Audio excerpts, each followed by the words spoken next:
What's going on, everyone? My name's Alex, that's Eileen, and you're watching Straight to the Chicane podcast. And this week, we're going to be talking about the Austrian GP.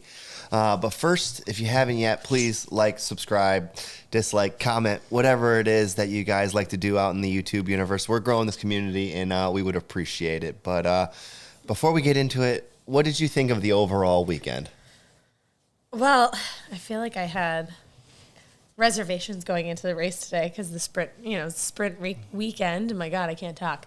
And the sprint race was pretty straightforward.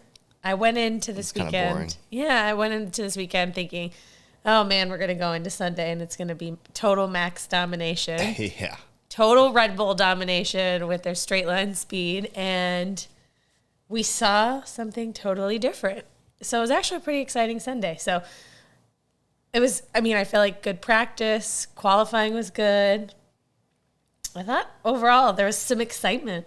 There was some ups and downs, and then I felt the sprint race was kind of flat and kind of boring. Yeah. However, today's race or the main event race was really, really good. There was 5-6 cars battling in the midfield. There was the top front of the grid was top two. The top two were battling. The top two. Well, the top two were also going back and forth, and then we saw Carlos come really close and then have an engine blow, and oh my God. There was definitely some excitement. There was definitely some excitement this week. I feel like Austria is typically not. I want to say Max last year won by over 20 seconds. Yeah, he did. So I just expected. He won both races because they had two there back to back. Yep. I think this week, kind of going into it, there was a little bit of excitement because it was a back-to-back race. So Ferrari coming off the high of Carlos's first win, and then going into it. What I guess I want to say. There was a couple things going on that. How many cars had some changes going in this week? There was a few. It wasn't as much as last week. There wasn't. Red Bull had some upgrades, some minor upgrades. Mm-hmm. They did some adjustments, I think, to their side. Yeah, so they were more prepared. I feel like they were kind of gung ho for this week more so than last week. Yeah. This is the Red Bull ring. Yeah. I know. It was expected to. This is their home turf. Yeah. This is their home race. And we saw Ferrari win in Red Bull's home, but we also saw Red Bull win in Imola. So. And honestly, I thought I was putting my money going into the weekend on Lewis. You don't say. Today, I thought with the way they were looking the last two races coming out, the way I thought, there was a sure shot he could put it on pole. So was this before or after qualifying? Oh, way before qualifying, because I literally put some money on it, and you had to do it way before qualifying, and the odds were really good. Yeah, but they were. Lewis looked really good in qualifying. Yeah. Up until the accident. Up until the crash, which was very unlike him to see that. You don't see it very often. I think there was a little bit of tailwind that pushed him, and he was going yes, according to Crofty. He was going all out. Yeah. I'm sure. Any news coming into the weekend? I know there was news all weekend about lots of things happening. I feel like there's so much. So, I guess the one big thing is that there's a provisional calendar for 2023, and Spa and France are both not on there. I can do without France, honestly. Well, that's what I think most people felt that way. Yeah. So, it appears Monaco's still on there because they were up for potentially not being on the calendar for this year too. But sure. Africa's on the provisional calendar, which is good to see. That's exciting to see them come back. But I would find it really hard to believe for us to get rid of Spa. Yeah, I can't believe they would ever want to get rid of Spa, especially since they did a reprofiling of that whole Eau Rouge. Yeah, I know. So I don't know. It just seems a little unusual. It's a great course. It's a course that I want to go to. You love Spa. I do. You love Spa. That's probably my first favorite course for sure. Yes. But I feel like the main news coming out of here is they had a driver's press conference. Okay. This week and then we find out that Sebastian Vettel was fined for leaving early. Probably. I know, and they haven't released why he stormed out. I don't think they ever will. I think, maybe some journalists that are more in tune there in the Formula One world will figure it out what it was, but I don't think they'll ever truly reveal why he left. Yeah, well, he was fined $25,000. He was. So pretty crazy. Another big thing is that we saw this weekend was track out of bounds, and leaving the track was heavily enforced. And oh my God, track limits? Track limits. That's right. How many drivers had their times deleted during qualifying? So many. I don't even know that number. A lot. They screwed up though by allowing Sergio Perez to go going into Q3 when he clearly was out of bounds a few times, and we even saw it with Lewis. We saw it with Albon. We saw it with a lot of people getting warnings and getting 5-second penalties from it. And none of them knew that they were going out of bounds. They all were like, "No, I'm not out of bounds. I didn't go out of bounds." But yeah, definitely heavily enforced, and they absolutely set the precedence. I mean, we had 3 drivers, I think, at 5-second penalties. Lando, Gasly, and then Vettel got it right at the end. That was in the race. In the race, yeah. But qualifying, definitely a lot of warnings. I know Lando was part of that. That's, he was struggling in Q2, but he had his lap time deleted. And then, of course, the big piece was Perez. Yeah. All of his lap times for Q3 and his final lap time for Q2 getting deleted. Yeah, which was huge. Yeah. Huge. I guess so. The big thing about practice, mostly the big thing is about when there's sprint weekends that the big practice is Friday because then you qualify right after. Right. We saw Lando Norris have a car issue, and he only got about 13 laps in practice 1 before they had to go into qualifying. And we saw him struggling throughout qualifying. First Q1 he did all right, but as soon as they got into Q2, he was struggling right away. Mm-hmm. Yeah, McLaren in qualifying did not look good. No, they looked a lot better in the race. Yeah, they had a good Sunday. They got points. Yeah, both drivers got points. So that was great to see McLaren have a good Sunday. But yeah, definitely, and it's tough because I feel like I keep saying qualifying, but qualifying is technically the sprint race. So it depends how you look at it. I mean, qualifying is qualifying, and then you qualify for the sprint race, and then determining how you finish the sprint race is how you line up. Yes. Yes. Some people didn't even start the sprint race. Apparently, yeah. Alonso, he couldn't even get his engine didn't fire up. It wouldn't start. Yeah. And they just ran out of time, and we didn't even know what was going on. All of a sudden, they cut to his car, and it has the tire blankets on it. It was still on the blocks. It was still lifted up. Yeah, I'm like, what's happening right now? Yeah, I think they did probably the right thing. That was probably the right thing to do, is try to get it started before they could, and then without incurring a true penalty. Yeah, they left the car and didn't touch it when they have so many. There's 3 minutes or 5 minutes, whatever it is, before. Yeah, they have to not touch the car anymore. So. Yeah, he didn't even get started because they got him in the pit lane, and they tried to jump it, and it didn't work. Would not start. I'll tell you what, Alpine and God, I kind of feel like I've slammed them all season, or at the beginning of the season, thinking they weren't going to be good, but they are very competitive. Excuse me. Yeah, they are competitive. They are very competitive, but not the most reliable. No, they had a lot of issues. They had issues in the sprint race because. I guess apparently even at the end, Ocon didn't even finish.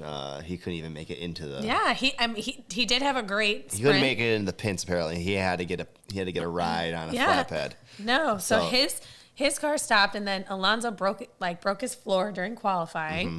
So I just feel like Alonso's had a lot of bad luck this season. He's kind of pushing it though. I mean, breaking the floor means he's gone over some sausage curbs a little too hard. So that means he's either going too straight into a turn or going too fast out. He's pushing it. I don't know. It's funny because before the sprint race, everyone was like, "Oh, Alonso's so smart because he basically in practice they all do their practice starts. So he lined up right on his spot." Mm-hmm. To put some rubber down and some traction, and then he didn't even get to start the race. So yeah, tough luck. But he did actually have a good race today. So really, I mean, not a whole lot of news other than like let's. I mean, yeah, going from 20th to 10th. I mean, he got a point. He got into the points. Yeah.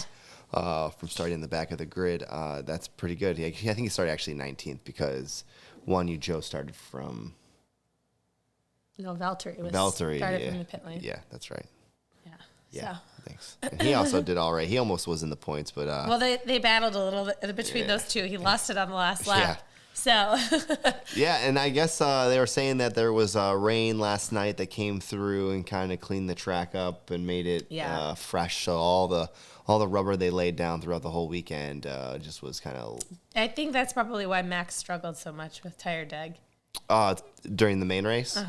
Yeah, I think you're right. I think the temperature was completely different. It was about 10 degrees cooler than it was compared to the sprint race. So, yeah, I think that was more an ideal climate zone for Ferrari because we saw really big performance from Ferrari. It was a huge difference between the sprint race and the main race. And I don't know, maybe pace was different. I guess I'd have to look at what pace was because, Here's the thing about the sprint race, though. So it was like Max was on pole. It was so tight in qualifying between the top three that it was like anybody's game. But during the sprint race. It was less than a tenth between the top three for qualifying. With the sprint race, it's like, do you really want to risk it? And, because you get 1 point difference. If you finish first or you finish second, it's 8, then 7, then 6, then down. So I don't think it's really, like, I wouldn't want to push it and risk, like, getting into an accident or there being contact and being damaged or like ruining your race because, Charles, excuse me, at the end of the sprint race was like, we're fast, don't worry, we'll get them tomorrow. So I really think he just took it easy during the sprint race. Do you think? I mean, they battled though, the two Ferraris. Well, that was Carlos. So, not listening to team orders, not doing. I mean, there wasn't team orders. I think Carlos was just trying to challenge Charles, but I think that Charles wasn't going to try and risk it with Max, which is the smart thing. And then he made the comment over the radio, like, I thought the race was up front. And then after that one little battle that they had, it was smooth sailing from there between the two Ferraris.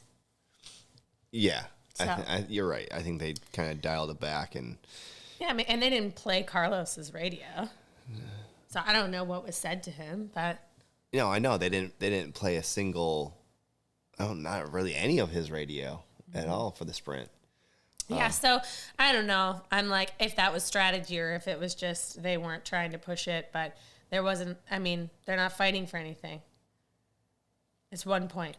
But, I mean, they're fighting for, I guess, track position. But I guess. So they shouldn't have been battling, in my opinion, so hard during the sprint. They should have been more of a team. You're talking about the Ferraris. I'm talking about Max. Oh, yeah. I'm talking about going for first because clearly Ferrari had the pace over Red Bull this weekend. Oh, yeah. Which we didn't see it in the sprint race, which the announcers kept saying during the main race today was, why didn't Charles try this yesterday? Yeah. It was so easy for him to overtake. Well, it didn't matter. He didn't want to risk it. So I think that was smart on his behalf. Okay. But yes. Other than that, the Ferraris did have a little tussle. I don't know if that's because Carlos is coming off his win last week. And he's hungry and wanted to show everyone that he could be driver number one. He could be. He's a very good driver. He's pushing that car pretty well. I think Leclerc is a good driver, too. I think he's just a touch better, I guess. I guess he's the number one. He there, is. Matteo said it this weekend. Yeah. He said if Charles continues to drive the way that he is and win, he will be our number one. Yeah. And everybody knows that. But it's interesting for me because even after Carlos DNF today, they're still pretty close in the championship between the two drivers. They are, and it's frustrating to see Carlos blow that engine up, man. He was frustrated. He sat there on the side of the road. Well, yeah, he was.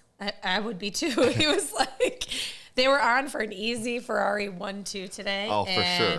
100%. I mean, Max even said it. He was like, well, I'm happy with P2 because it was definitely looking like P3 for me. So, yeah, I mean, I guess the only other comment about qualifying or the sprint qualifying would be that Haas had a really great race. sprint race. Yeah. Sprint qualifying, They had a whatever good we're weekend. calling it, because it's not a race. They had 2 good weekends back to back now. I mean, I know. Look at them. They've got new momentum. They're going for the gusto. I mean, Schumacher finishing 6th this weekend in the main race is pretty impressive. That's his best finish yet. His 2 back-to-back weekends with points, finally getting into it. I think he's finally got that groove. So there was 2 main things with the sprint race. Mm-hmm. Sprint qualifying. Okay. What I would say would be Mick's defense on Lewis was a highlight. Okay. And then Sergio Perez starting P13 and finishing P5. Yeah, it was. He had a good race. He had a good sprint.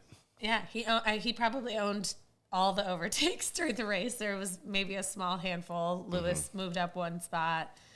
But everybody else pretty much stayed in position with the exception of Sergio. So great qualifying race for him.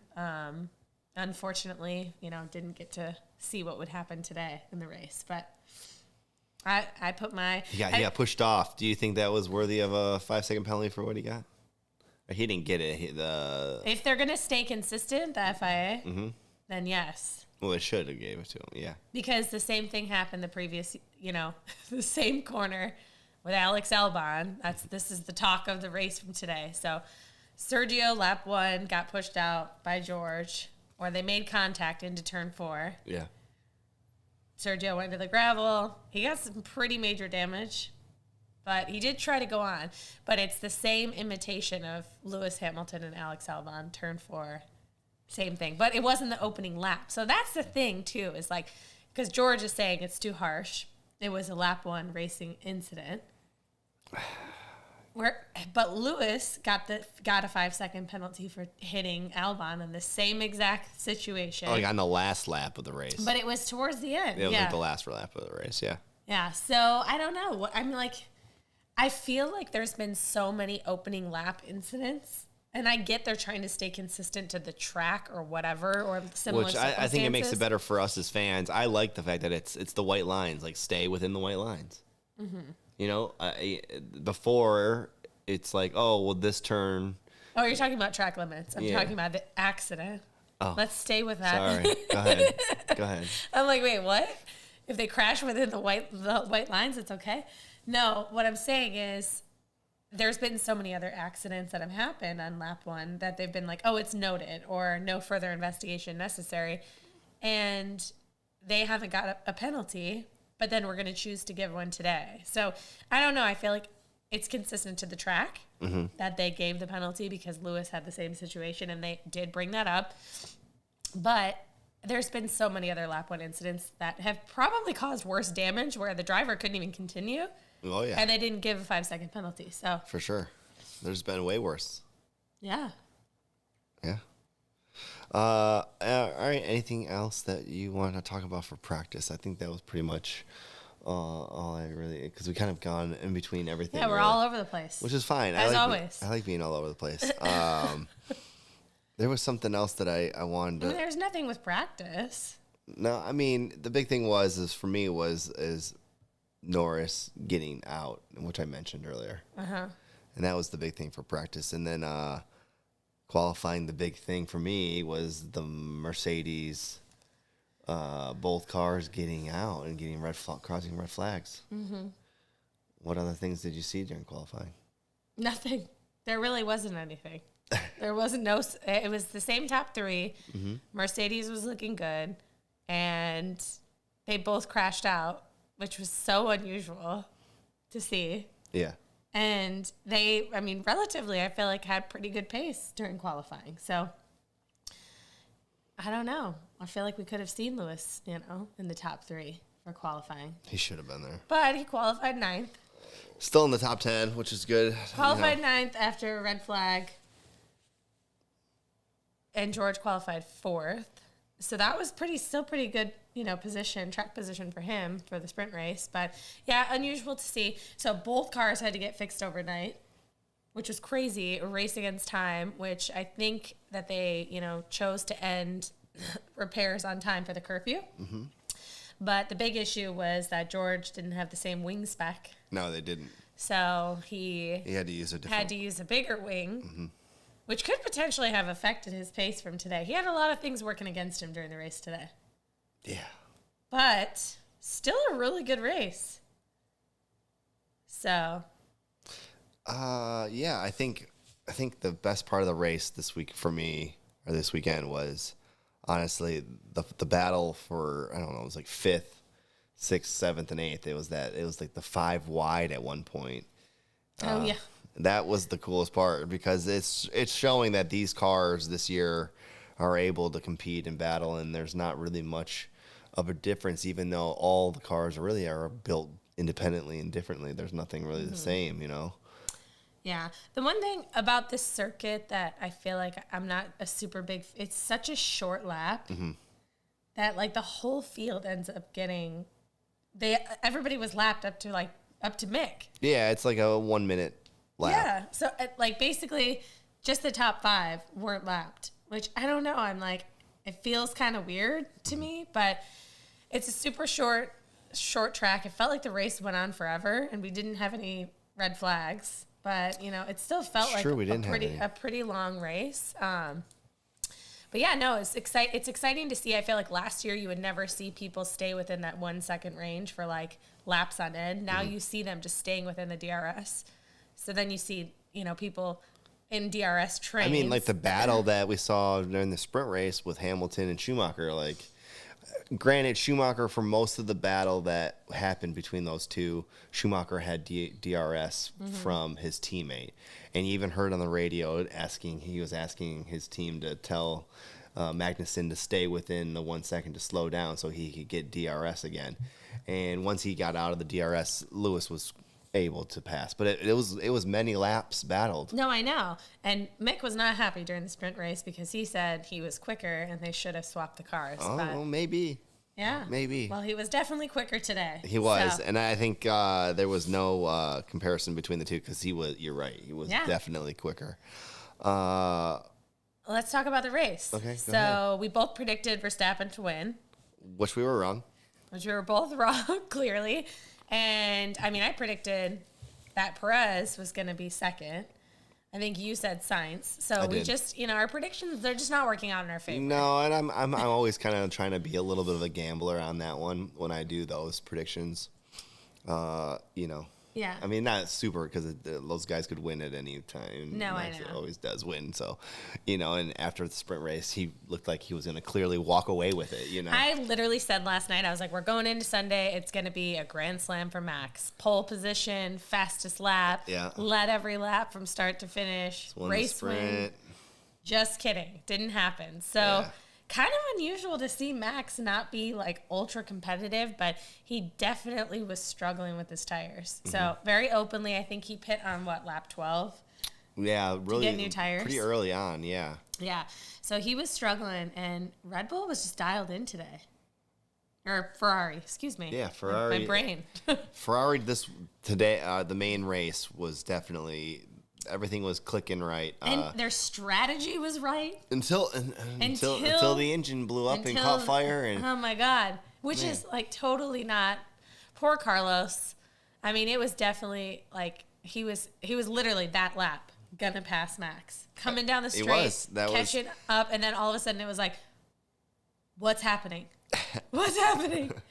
And it was honestly kind of scary because he pulled off, and he pulled off really strategically, which was good. Yeah. But then he's trying to get out of the car, but the car's rolling back. And then the fire is starting at that point. The marshals, I don't know what was taking them so long.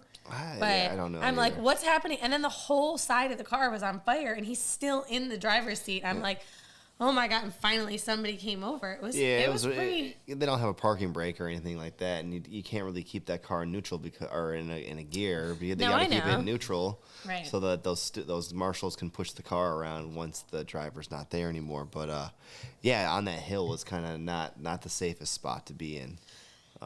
For sure. Oh my God, but it was like PTSD. Like he pulls over, his car's on fire, and then like the next lap, once the race gets started, Leclerc's radio is popping up, and you're just like, oh my God, it's about to be a double DNF for Ferrari. Like, what? I think I got mad. Like, you what's did, going but on? Leclerc was having a weird issue with his throttle pedal. For some reason, it was not springing back correctly, so he was using his feet to pull it. Or I guess at the end of the race, we found out that it was holding on to like 30 or 20% of power. So we were seeing him probably struggling, and he even said it through turn 3 or turn 4. Yeah. It was the slowest corner there that it is. Turn 4, yeah. He had some major issues, and we saw Max at the very end there try to come back, and I think if there was a few more laps. Oh, he would have caught him. Max would have caught him. I think it was only 1.5 seconds at the end of the race. Yeah. So Charles was like, "Man, I've never been more scared." Yeah, it would have been close because he was definitely going to have some. He was having issues, and every lap Max would have just gotten a little bit closer and a little bit closer. For Crazy. sure. So with Carlos retiring, this allowed Lewis to move up to P3 because Lewis was comfortably in P4 after he kind of battled with the Haas, dealt with a little bit of, because the two Haas's were in front of him because Mick ended up at the beginning of the race overtaking him. So Lewis was able to kind of fight back, different, pit window strategy. He went a little bit longer than most people, so that definitely opened up the opportunity for him.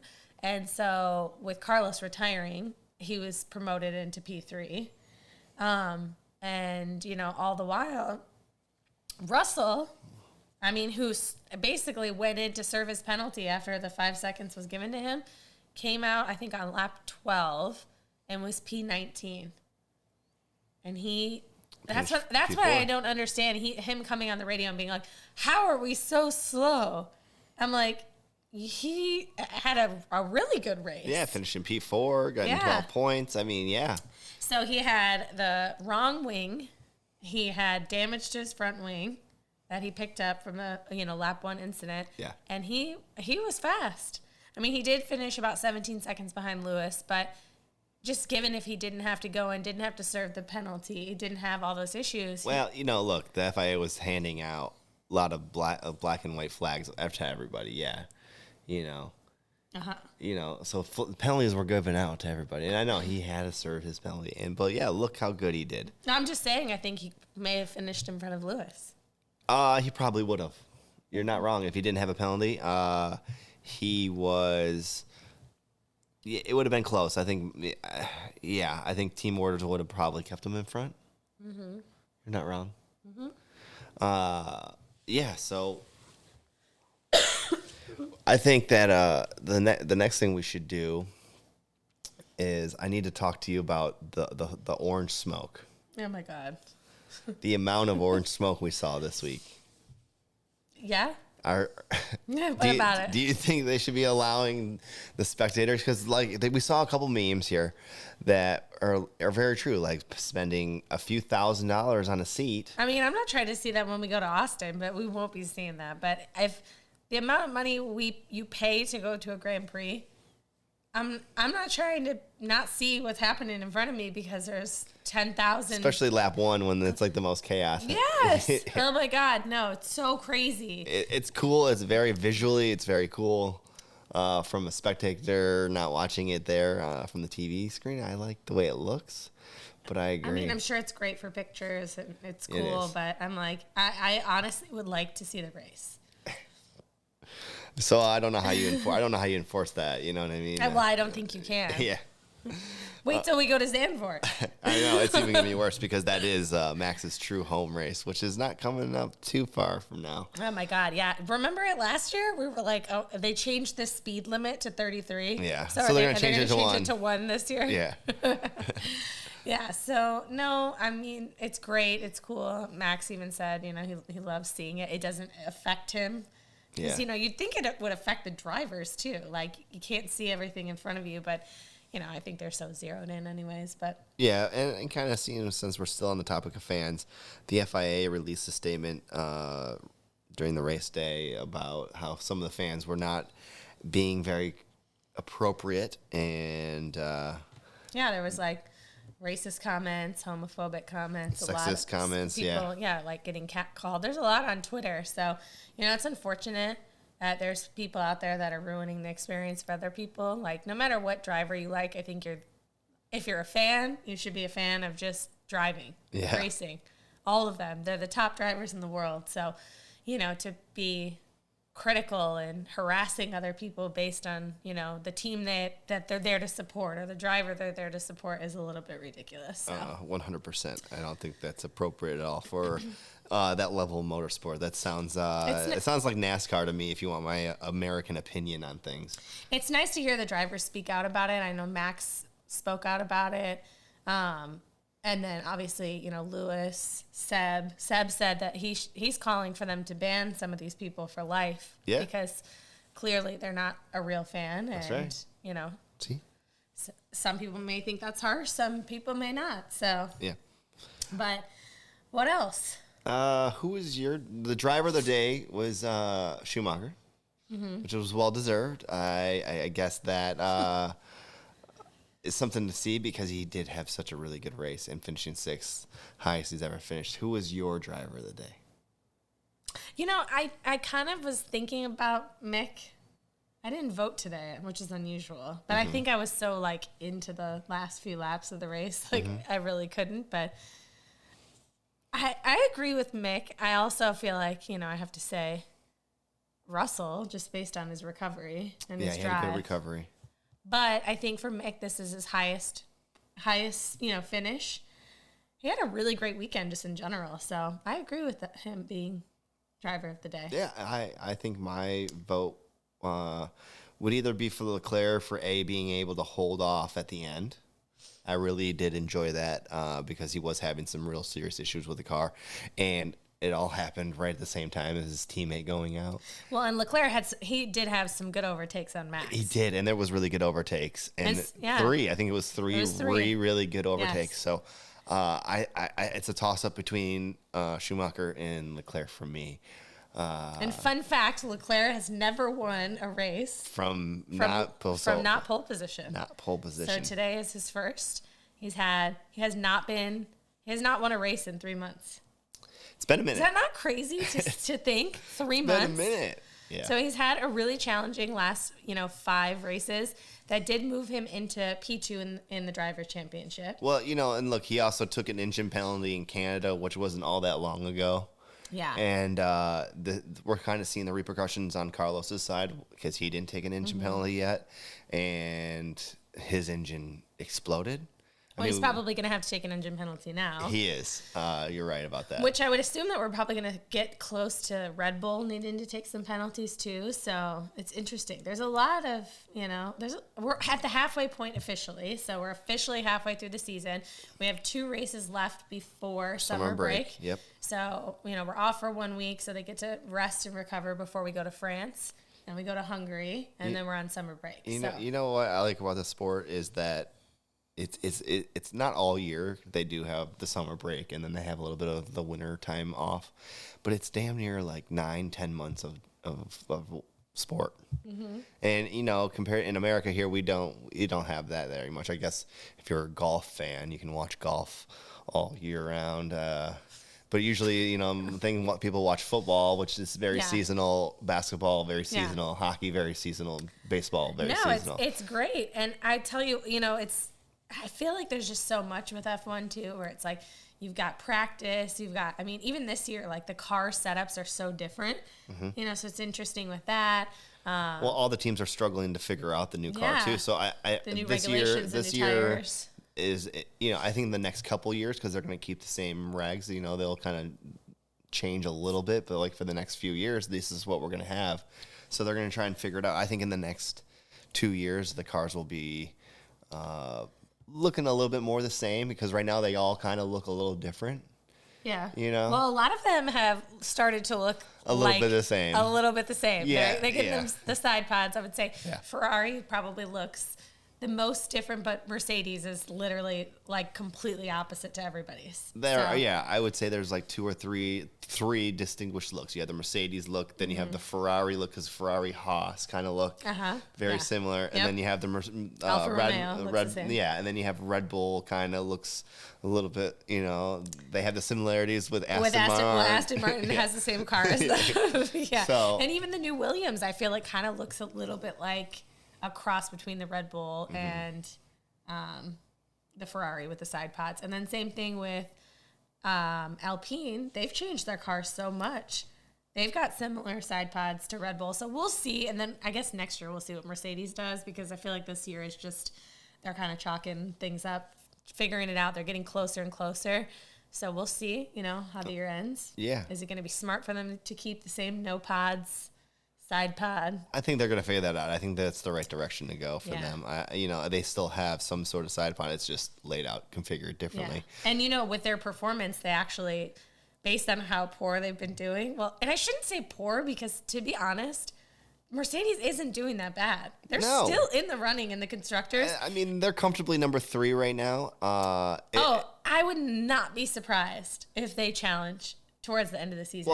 And here's why I say that. Why? Because obviously today there was a DNF for Ferrari, but before, let's not include today's race. Not include today's race. They outscored Ferrari in the last 5 races, 109 to 108 points. More consistent. Today, they got 27 points, Mercedes, and obviously Leclerc was the only point scoring, 25. Consistency is important. Well, you also said it too earlier. Lewis is the only driver this season to finish all the races. To see the checkered flag. To finish all the races. Yeah. So that's very consistent. He is also a very consistent driver. That's why we see him with 7 world titles, almost 8. He's very consistent. And then he has a good teammate who this year has been Mr. Consistency, again, finishing in the top 5. Now he has one not finished. He has one DNF. So out of all the races that he's finished within the top 5. So Mercedes has 2 consistent drivers considering. They might not be challenging for the top spot. No, but it's still halfway. We just got halfway through the season. I know. And there's a little bit of a range on the constructor side, because Red Bull was stacking some points for a period of races for sure. I know. Let me ask you something that's a little bit different topic. It's about sprint races. What did you think of the sprint race being here in Austria? I didn't like it. I didn't understand why we're doing the sprint race in Austria instead of Silverstone this year anyways. Yeah. I mean, it's an extra race, but it was boring. It's not a race. You can't call it a race. Yeah, I know. But, yeah, I don't know why they changed it this year. Maybe just to add more. I always thought this year they were going to have more than 3. I thought it was going to be 6. I think they determined next year there's going to be more. I think there should be more, and I do think it should be its own thing. I even think there should be like a little championship at the end of the sprint. Yeah, you've been saying that. I do. Since last year. I think I do. Yeah. Because we talk about like tracks. You talked about Monaco and why is Monaco on the list? Because like you said, Spa earlier is not, and why is Monaco? Well, Monaco has the history. I'm not so against. Does Spa. Spa has history too. I'm not against Monaco being on the track. I just think on the calendar. I think duh. I just don't think it's an exciting race. But I get it, the nostalgia and all of that. Like we couldn't take Monaco off the calendar. Yeah, and I think I said it. Maybe they do. It's not just they have the race because you have the Monaco GP. That's why you have. That's why you're there. But I think maybe it's more classified as like a multiple qualifying rounds, and it's based upon. Well, we can't start changing the race weekend. Well, I think format. just that race weekend format, because you can't really pass on that. These cars are too big to pass there, and it's kind of like you just said. It's a boring race because it's just whoever gets pole is going to win the race unless there's some rain or an accident, I guess. But, I guess, Well, we saw rain this year, and it didn't really do much. I didn't. So. Because, that's because they delayed the race because of issues. Yeah, they should have been racing while it was still heavier rain, and that would have changed it up a little bit. It still would have been red flagged. It was a lot of rain. So let's talk about the F1 graphics controller. No, not even just today. I've kind of had it. Well, today was who's working in management. I think today the person who's been doing the graphics for Formula One should be let go, or a different reposition in there, because there were some major issues today. Oh my God! Not even just today. It's like every race weekend there's something incorrect. Yeah. The tire stuff is set up wrong. Yeah, I can handle those somebody's ones. on mediums when they're on intermediates. Like today, at one point during the race, they had all this, basically how many laps they've been on the tire compound that they're on. Everybody was at 0 with the exception of people who had pitted in like the last few minutes. So not accurate. Yeah. And then at the end of the race, we're seeing the drivers up on the podium, and we've got the names and the teams. The teams were right, but we didn't even have the right drivers up there. That was wrong. We saw Sergio Perez was P1 for Ferrari. Red Bull tweeted out, "What year is it?" Let's see. P2 was Carlos at Red Bull, which he's been at Red Bull, but it was Max. Yeah. And then Max, who is Lewis on the podium for Mercedes. It's just crazy. So it's like a joke. It's comical how bad it is, because you're right. Like that was pretty bad. And then there was interviews in the bullpen, and it was like saying people were disqualified 5 or 6 times this season, and that wasn't incorrect. It's a lot. Yeah, there was. And I think there was Carlos, and he's had the most retirements. So at the bottom, retirement was spelled wrong. Yep, there it is. And I'm like, we're making a lot of mistakes here for this huge multi-million-dollar, billionaire boys club. We need to make sure, and I'll do it. If you want to hire me, gladly, I'll make sure that it's absolutely. correct. I mean, you could call it out every time, and that would be a fun job for you to have. Yeah, call me. Yeah, I mean, considering how many people pay, $99 or $79 for the subscription, that's usually what it is here in America for F1 TV. Mm-hmm. Yeah, I mean...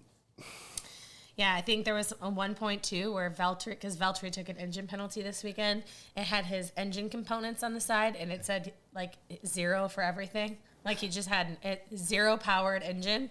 Yeah. And it just, don't put the graphics up if it's not right. I don't know what they would go to. It's just not. He had no tires, no tire compound for his statistic. But, and I get it. There's okay if it's going to be like every once in a while, but there's been a lot of mistakes. And then just to see that, and then also in qualifying too, I'm pretty sure when they first posted onto Instagram with the winners, the top 3, they had all the names incorrect on there too, because they had Max was Lewis again, and I'm just, it's just major issues. So I don't know if they're copy pasting from last year. I guess I don't know what's going on there. Their graphics department needs to be more prepared for the weekends. Yeah. It's definitely looking amateur on that side, and it was fine race 1 through race 3 or 4 because they maybe were figuring it out. But we're now entering. I know, and everyone hates the new graphics. I don't hate the new graphics. I think. Well, I think they hate them because they're they're not accurate. Yeah, so I think that's why they hate them. And I think that's true. Last year graphics were good. There was some issues last year too. I remember. They kind of figured it out. It didn't take this long, and it was never this bad. For sure. Even yesteryears when there was very little graphics, that was better than what we saw this race weekend for sure. And I think they need to figure that out. Yeah. You're right. That was a good thing to bring up. Absolutely. As we kind of get near the end of this, what else do you got for the weekend? I know some people got fined at the end of the race too. Yeah, the top 3 all got summoned. Okay. Because their physios were in park for me. They're physios. They're physios. I don't know why you don't know what a physio is. It's driving me crazy. I don't know what you're saying. They're physical trainer? Yes. Okay. I don't know why you just can't say that. I've already explained it to you but before the podcast. I've never heard it called like that. They literally call it their physios. on F1. Okay. Is it a physio or is it a physical therapist? It's a physical therapist. It's easier to say physio. Anyways, they all got fined. Max, Lewis, and Charles, 10,000 euros. So the FIA is rolling in the dough this weekend. They got 25,000 from Sebastian. They got 30,000 from the top three. A little petty, but apparently they've been warned before that they need to go and get weighed before they see their physio. And yeah, I mean, they're just trying to prove a point. They were trying to prove a point this weekend. They were, and and I think they were proving a point with their track limits too this weekend, the whole entire weekend. I think it was like 43 violations of track limits. 43 for track violations. I mean, don't quote me. It was like 40 something. So pretty gnarly. Yeah. So. Well, that's a lot. Yeah. Other than that, I just want to highlight we're going to France next, Ocon's home race. Yeah. He had a great race today. He did. Finished P5. So we'll see what he can do at home. He's got his own grandstands. That sold out very quickly, apparently. That's what we heard. Maybe they're going to have blue smoke for him. Maybe. We'll see. We'll see how this. It's one of my least favorite tracks to this is the one, sim race that I do. Yeah, this is the squiggly lines and all that craziness. Yeah. I mean, I like it because if the driver goes out there, those squiggly lines are very aggressive and very adhesive, and they slow the car down a whole lot and ruin the tires very easily. So that's how they keep you inside the track limits. This is supposed to be a better track suited for Mercedes, so we'll see. I think we'll see. We're still waiting for Lewis's first win of the season. We're still waiting for it's coming. Lando Norris's first win of the season, although that one looks a little harder to get. Yeah, we're still waiting for George Russell's first win. Which could happen too. Which could very well. I know that George is going to get his first win this year. Lewis will get his 104th for sure. Mercedes, the back half of the year is always stronger for them. Is always stronger. Yeah. They're going to be more competitive. The tracks are suited more towards them. Yeah. So I feel confident. Okay. Lewis has been on the podium, P3 the last 3 races. A little bit of luck. A little luck here and there, and then a lot of skill. Last 2 weeks ago in Silverstone, it was a good race. You know, today he got a little lucky, but also was there to be there. Yep. And he was in the mix. I mean, he even jokingly said he was kind of lonely by himself. He was watching the race on the TVs down the straight. Isn't that a luxury that they can do that? Yeah, going 200 miles an hour watching TV. Yeah. Couldn't do that. The other thing that I definitely want to say that was probably my favorite moment of the race today was when Yuki Tsunoda pushed Alonso onto the grass a little bit, forced him wide. Alonso was able to maintain control, pull up next to him, and scold him with a finger wag. Probably the coolest moment. That was a fun moment. I'm like, did that just happen? Yeah. So, yes. Yeah, so that's pretty much all we got for the Austrian Grand Prix. Yeah, still a good race, good weekend. Yeah, it was up and down. I really thought it was going to be a boring race because of the sprint race being so boring. I thought it was a bore. Yeah. And I did not see that good of a race, and we were well entertained. Yeah, it was again, good. two races in a row because, coming off of the Great Britain race, I mean, Silverstone was good. We knew that it was going to be tough competition to the last race because the last race was so good. But, it was still entertaining, some good midfield battles. Yeah, so we'll see. I mean, again, like you said just a little bit ago, 2 more races before the summer break. So hopefully these next 2 here in France, which is usually... I don't know. Last year in France, we saw the Red Bull pull the Mercedes. Oh yeah, undercut or overcut or whatever. Well, it was. they did the pit stop strategy where Max caught him in the last few laps. Yeah, so we'll see. It could be entertaining. I hope so. I hope I'm wrong, for sure. Other than that, what else you got? That's it for today. Okay, so if you made it this far, thank you so much for watching and listening to us. Don't forget to subscribe. Help us get to our goal. If you've made it this far. And if you haven't heard our goal, it's not out of this world. It's just to get 100 subscribers, which we're slowly chugging away before the season, but we are halfway there. So thank you to everyone who has subscribed and our new subscribers. But we want to get to 100 by the time we go to Austin. We do. So we can get you some great content. So help us get there. Share, like, subscribe, and we'll see you next time. All right, we'll see you guys next time. We'll be talking France GP. All right, thanks. Bye.